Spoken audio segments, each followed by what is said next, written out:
What's good, chat? Welcome back to another video. Today we've got another reaction for y'all.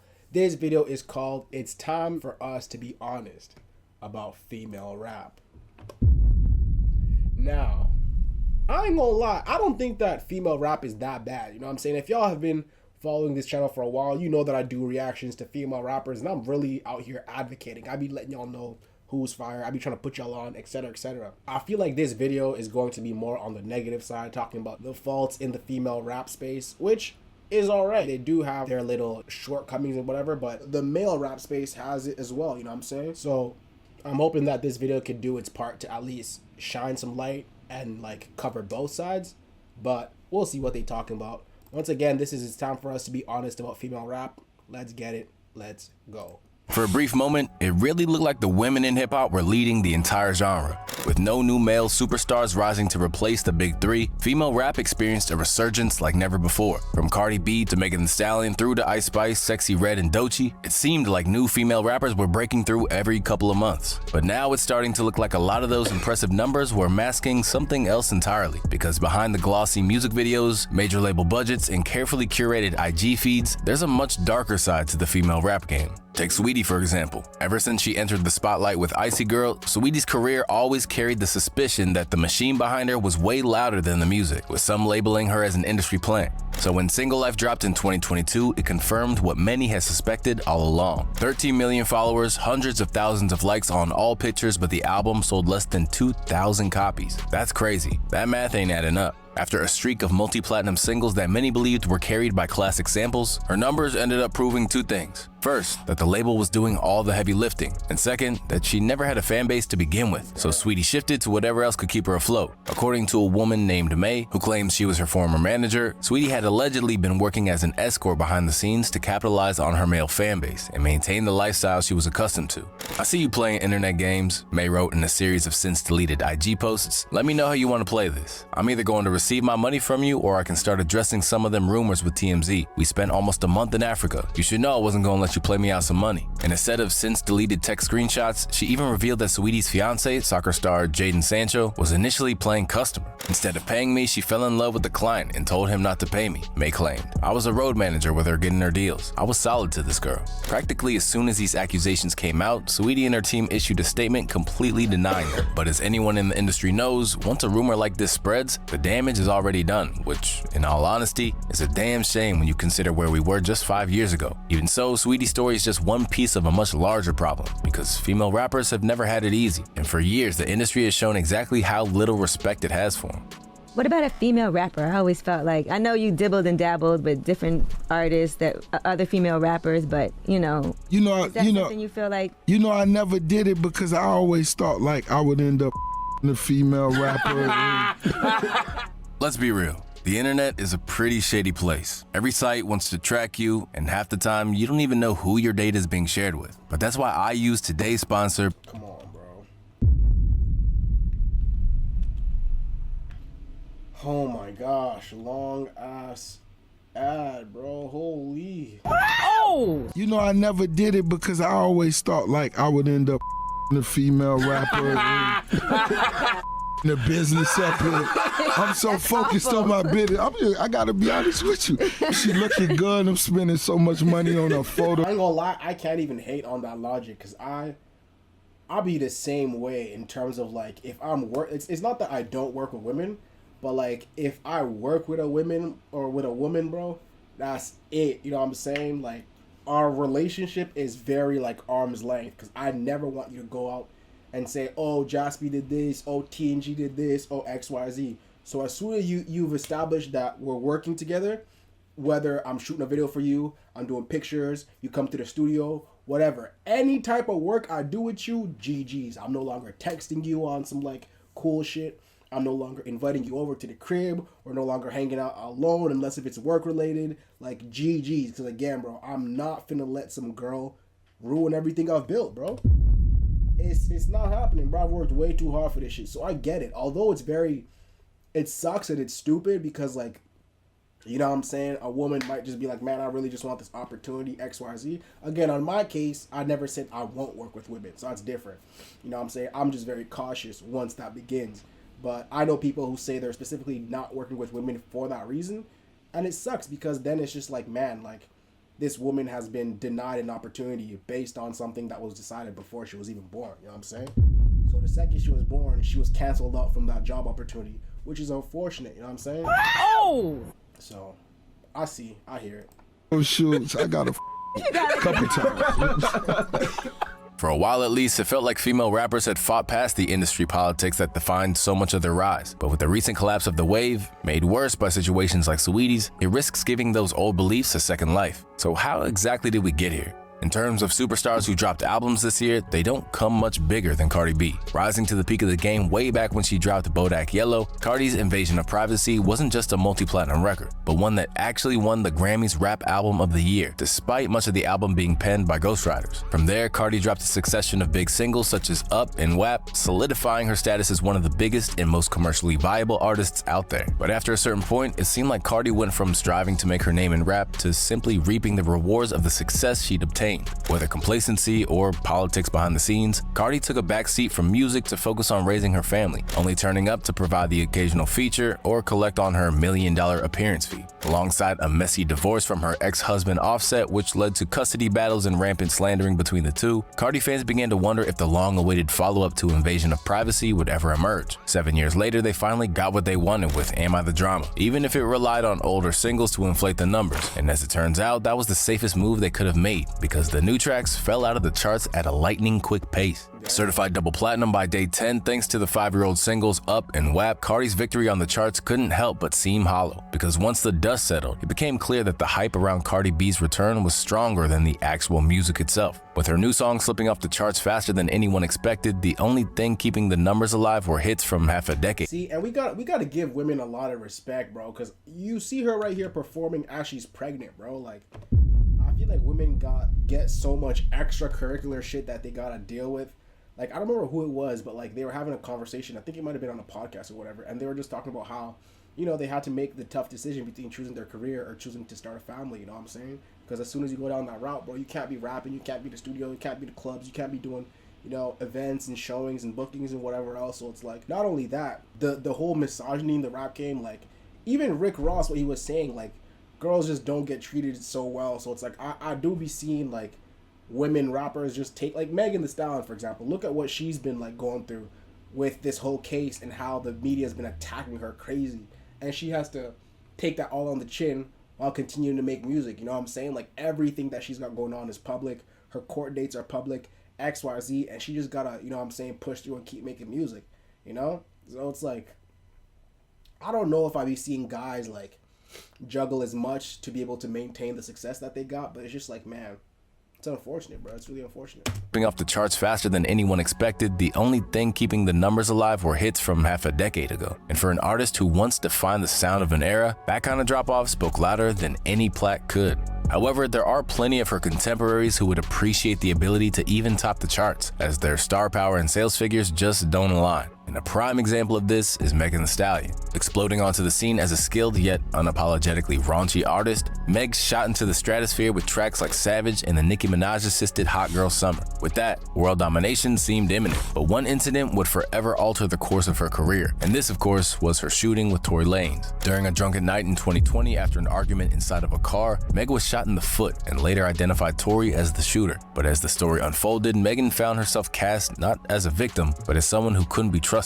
Once the trial began, every past statement she made was dragged That's so crazy. I literally just said this, bro. back into the spotlight, and nothing hit harder than the moment her Gayle King denial proved untrue. We were not dating. We were really close. We were friends. We hung out like every day. And his mom passed too. So when I felt like we were bonding over that. And did you have an intimate relationship with him? I didn't have a relationship with Tory. So why do you think he's putting out the story that the two of you had a relationship and that you're making the whole thing up? I think that he is trying to deflect from the fact that he committed a crime. With Megan later admitting, I totally understand like being under pressure and shit like that, but it's like, how did you expect to just go up there and lie? Like, it just made your own situation so much worse. And again, I'm now speaking on the other side, like I was saying she had to deal with all this, but I'm just like, damn, bro, that's very unfortunate, because had she just been honest from the start, it would have been way better for her, you know what I'm saying? That she lied about never being intimate with Tory, it shifted the perception around her. And for many, it confirmed their suspicions that had been brewing since the night of the shooting, with Drake, of all people, spitting lines like, "This girl lie about getting shots, but she's still a stallion. She don't even get the joke, but she's still smiling." After now essentially being blackballed by many rappers within the industry, she actually got a major victory when her Nicki diss track Hiss was propelled to #1 off the strength of the publicity around the beef. But even then, it didn't stick around for long and promptly slipped out of the public consciousness. Since then, the TikTok Aiden Mashumi is her biggest single in recent memory, and even that peaked just at 36. Since that track dropped, everything else has fared worse and essentially left no public impact. Alongside her single Boa dropping out of the Hot 100 within 2 weeks, the album Megan peaked at #3, while the What is up with her and like the snake shit? Can someone tell me, like, there's a snake here, then there was a hiss, then there was like, I feel like she's been representing snakes a bunch. Like, is there something that I'm missing or what? Alongside her single Boa dropping out Curse of the Serpent Woman. Like, what do you mean? out of the Hot 100 within 2 weeks, the album Megan peaked at #3, while the deluxe And don't snakes come out of eggs or some shit? Like, is she claiming that she's a snake or something? version saw significant drops in sales in its second week. To add insult to injury, she even had to cancel parts of her European tour due to extremely low ticket sales. For all of her battles, Megan is talented and has a sustainable enough career that she can probably get at least another couple of albums out before she feels like a relic of the past. However, it's unclear if the same could be said for Ice Spice. From the outset of her career, when Munch propelled her into the mainstream, Ice was instantly written off for her painfully simple bars and cartoonish appearance. Armed with her unique flow and legions of admirers, the initial period of her career was one of such unrelenting success that none other than Taylor Swift came calling for a feature. Following the modest success of her EP, Like, which included plenty of bangers, all attention pivoted to her long-awaited debut album, Y2K. But considering that since June of 2023, Ice Spice had lost a whopping 25 million monthly listeners, it should have been no surprise that Y2K peaked at #18 on the charts, with the record selling just 28,000 in the first week. It wasn't just commercially that it failed poorly either, as critics had very little to praise the project for. As if she wasn't already facing enough adversity, Ice got herself into some major controversies. For one, she or someone on her team was recently outed for allegedly buying fake views for her recent single, which was performing suspiciously well compared to her other recent songs. Then, there were other revelations that didn't exactly paint her in a good light. Why is her tongue so pink, bro? I don't know, that's right. It's just like matching her hair, bro. That's weird. After she found herself beefing with her former best friend, text messages were leaked where Ice seemed to be talking trash behind Nicki Minaj's back, going as far to label Nicki as ungrateful and delusional. And if you know anything about the Barbs, that meant that they'd unanimously stop supporting her, which must have been a sizable portion of her fan base. Next up, Cleotrapa, an opening act on her tour, basically unleashed a whole expose on what it was like to really be around her, claiming that she wasn't paid properly and that Ice's general vibe was that of a hater. At the outset, it seemed that many tried to give Ice the benefit of the doubt, but as the negative stories kept leaking and the music stopped landing, her fan base moved on. And while some still pushed to see the best in her, there's one rapper that no one expected anything from who somehow managed to disappoint even more. Coming out of the gate with tracks like Pound Town, Sexy Red sought to outdo even the most scandalous artists that had preceded her. And interestingly, she only did it to spite an ex. For the better part of 2 years, Red racked up hits and collabs with notable stars like Drake, Bruno Mars, and others. But ultimately, the shtick is wearing off, and the numbers are in free fall. Back in February 2025, she was reaching over 36 million monthly listeners. But at this stage, that number has plummeted to 18 million, while her latest music video for the track For No Reason only amassed 364,000 views in the space of 2 weeks. And unfortunately, this is a downtrend that seems pretty consistent across the board. Recently, Doja Cat had to acknowledge her own downfall and ridicule herself amid less than stellar sales of her new project, Vi,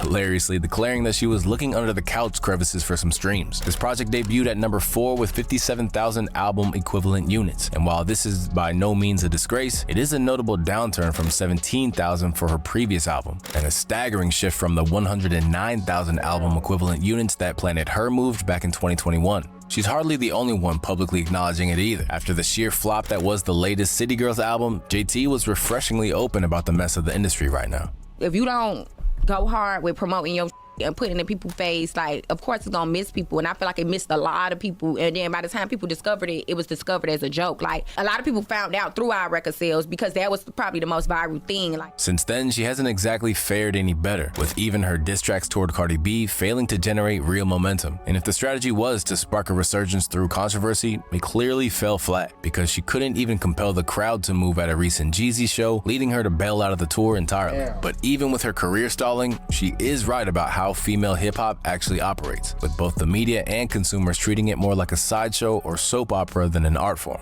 Y'all only support people in comments when it's drama and fake going on. Soon as the drop, all y'all people in the comments, y'all be gone and missing. Y'all don't support nothing. All y'all here for is drama.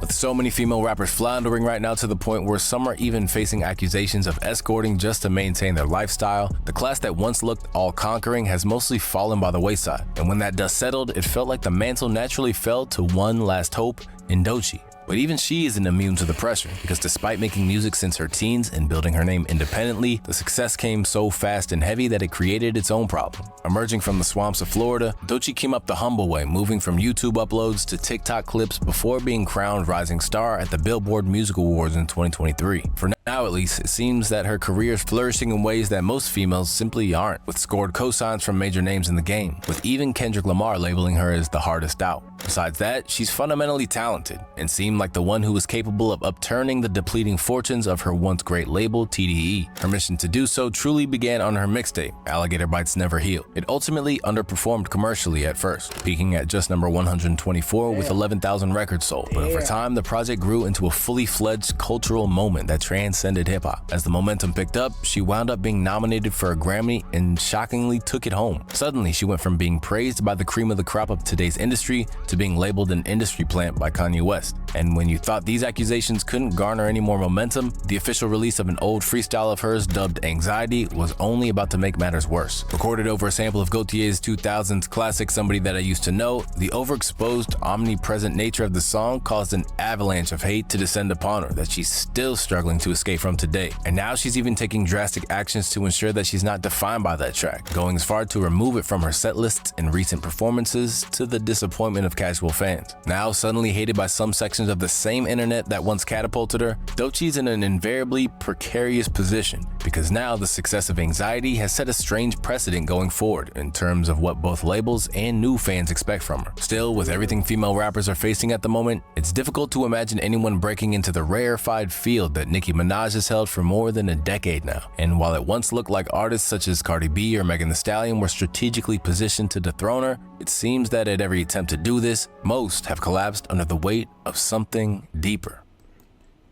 Man, it's pretty unfortunate that this guy didn't take the time to speak on the positives that are happening in the game, right? Like, he didn't speak on Lotto, he didn't speak on Mona Leo, he didn't speak on Lola Brooks. You know what I'm saying? There's a bunch of names in there that I really enjoy, but he is right in terms of, like, there's a lot of extracurricular stuff that goes on with girl rappers, and it's very hard for them to just, like, keep the attention on the music. Fans usually like to, and I don't even know why they do this, but fans are always doing all the extra shit. And even JT was saying, like, you know, women rappers get treated like a sideshow rather than like an art form, which is, like, true. Like, I see a lot of friends of mine or people around me who treat, like, women rappers like an afterthought, and they don't have a single one on their playlist or whatever. And I'm just like, damn, bro. Like, this is the same art style. This is the same music that you listen to, just a different gender. You know what I'm saying? Like, why is it so impossible to listen to and enjoy and just, like, give it a chance? You know what I'm saying? But I don't know, man. I just feel like people need to do their research. They need to take time out of their day and go outside and find shit, because, like, shit's really good, bro. There's some really good shit out there. And shout out to Lotto, who put together that XXL all-girl cipher. And that put me onto a couple people. And it's just like, we need more shit like that where girls come together and help each other out. You know what I'm saying? So, yeah, man. But let me know what y'all think. Let me know if y'all have any girl rappers that y'all really like. And if so, put it down in the comments below so I can check them out, because I really need some more. You know what I'm saying? I need to grow my playlist. And if y'all got something for me, let me know, man. That's all for this video. Once again, thank you so much for tuning in. And I will catch y'all in the next one. Peace out.